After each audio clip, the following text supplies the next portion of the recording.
Good morning, everyone. It is time for River City Plus, the show after the show where we get to have a deep dive conversation with some of our amazing locals. And today we had a lot of wow women in studio, so we're going to continue that energy here on River City Plus. Today I have author Dana Roberson, who is here to share her book and also how we are going to be highlighting our perfect imperfections, right? Yes, my perfect imperfections, how I learned to live in my truth.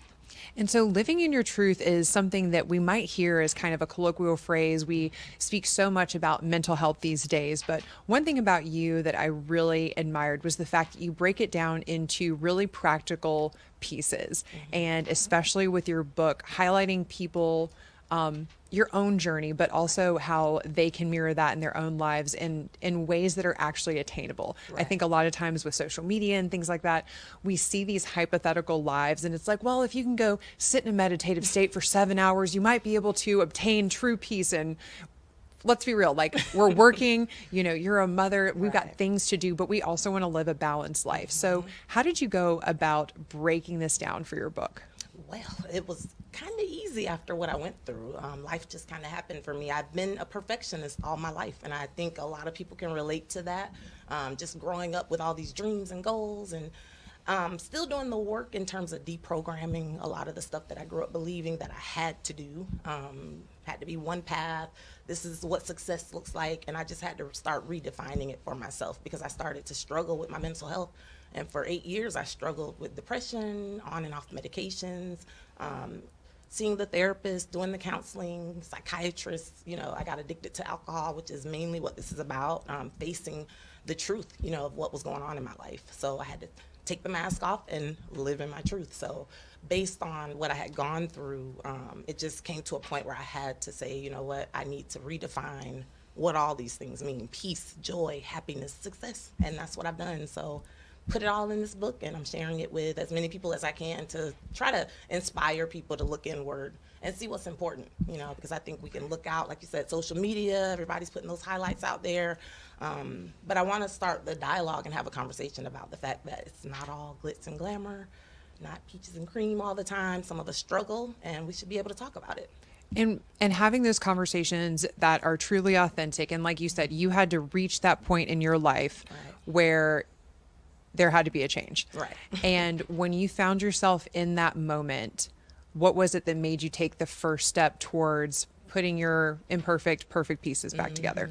For me, it was somewhat detrimental because, like I said, I struggled with alcohol for 8 years. No one really knew about it, which is why I'm so loud about it now, because I was in corporate America for 16 years, doing so great, and just wearing the mask, like I said, showing up every day, performing, but deep down and behind closed doors, I was crumbling, struggling with my mental health, trying to find answers. And so for me, it was getting to a place, though, where I thought there was no other hope. And I felt like it was time to end things. So I ended up getting in the hospital, and that's what I felt like my rock bottom was, getting the help, seeing that, there's a way back to Dana. So that's what I talk about the most, is like finding that strength and that motivation to survive and fight and live and keep going, keep showing up each day. Yeah. And like you said, showing up each day, taking that one step a day is huge, especially when you do get to that place. I really applaud you for that, because I think you and I are of a similar age and a similar culture that we grew up in. And it was that hustle, slay all day, girl boss culture. And it was like, we were comparing like who could eat less, who could sleep less, who could do the most in a day. And I remember that really used to be a badge of honor. If a girl got 4 hours of sleep and had a granola bar 3 days ago, I was like, oh man, she's just crushing it. Yep. And now I would be concerned about that person. Exactly. So how did you navigate that mentality shift of that you don't have to survive on so little and you don't have to perform so much? Like you said, no one's looking at you thinking like, Dana's on the struggle bus. Like they're looking at her thinking Dana does it all. She's crushing it. Perfect. But like you said, you're being crushed. Exactly. It's that that perfectionism. For me, it's my faith though. I got baptized when I was 11. I thank God for my granny introducing me to going to church every Sunday and just knowing who God is. I think that was my center and my core It's always been my compass. So I always say if you can get connected, and my spiritual life just took off after last summer. My mom passed away after my birthday, and that was like really what catapulted me into starting my business and like really saying I'm about to live on purpose. This Right. latter half of my life, I'm about to go hard, and not in the way that you said like eating a granola bar and like Right, right, boss right, moves, right. nothing like that, but more of like calming it down, slowing it down, and being intentional, being purposeful about what I do,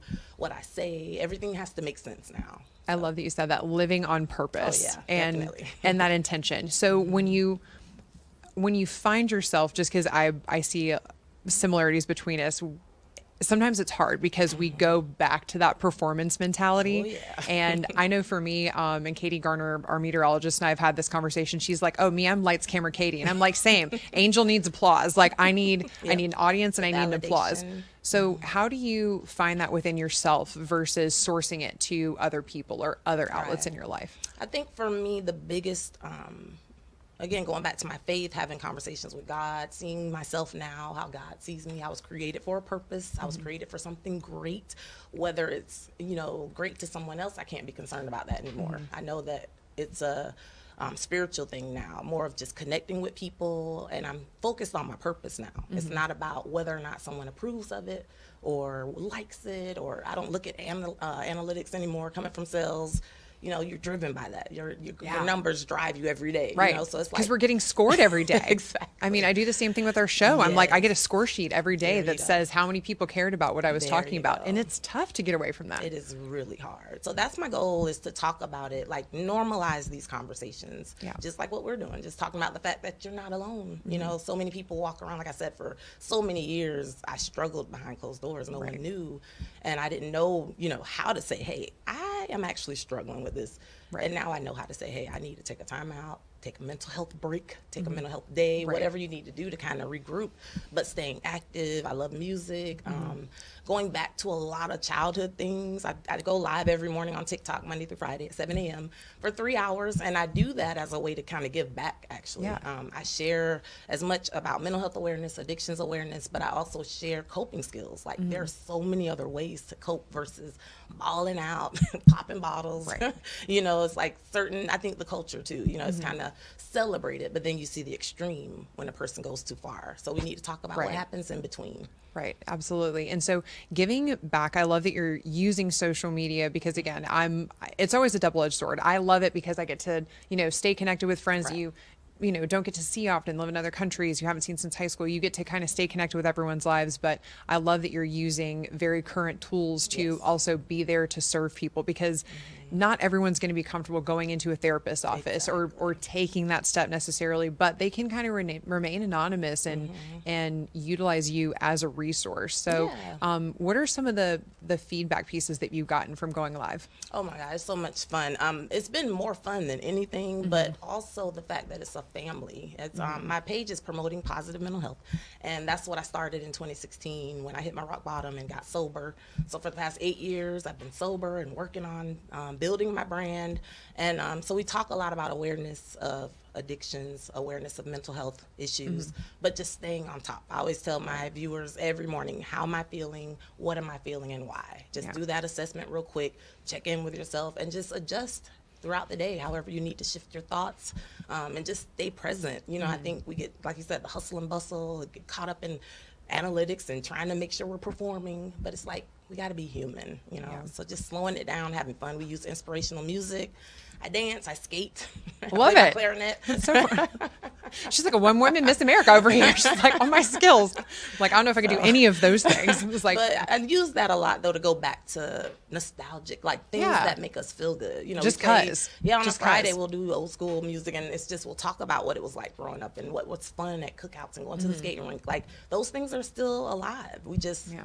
are too busy to kind of we got to just bring it all back. yeah. And like you said, things that are just pure joy. I was talking to a friend Exactly. about this the other day, and he was like, oh, I forgot how much I just enjoyed reading, like fiction books. Exactly. But he just got to a space in his life where there just wasn't time for it. Yep. And he was like, oh, I just had to, because Take time. I didn't think I was getting anything from Yeah. it. But then I realized sometimes you just got to feed your soul. Exactly, and that's the key: feeding your mind, your body, your spirit. Like I say, you see the people talking about going to the gym all the time. It's like mental fitness is is Very huge. important. Yeah. Very important. Yeah. And even if it's not a gym for you, if it's a walk, if it's a walking your dog or hamster or bunny, whatever you walk, just getting out there and moving your body. Yes. One thing I do want to do is just talk to me about like what people can find in this book. Cause I know that this is a new resource for you that you're sharing with people. Again, it's a great way to have access to help like this in your home. So just walk me through it. So basically, I share the foundation, how I ended up struggling with alcohol. I went through a divorce, but I set it up that way. But then I talk about what it was like to actually get the help, to actually reach out, have to call the employee assistance program, get set up with counseling, you know, the back and forth. I relapsed once.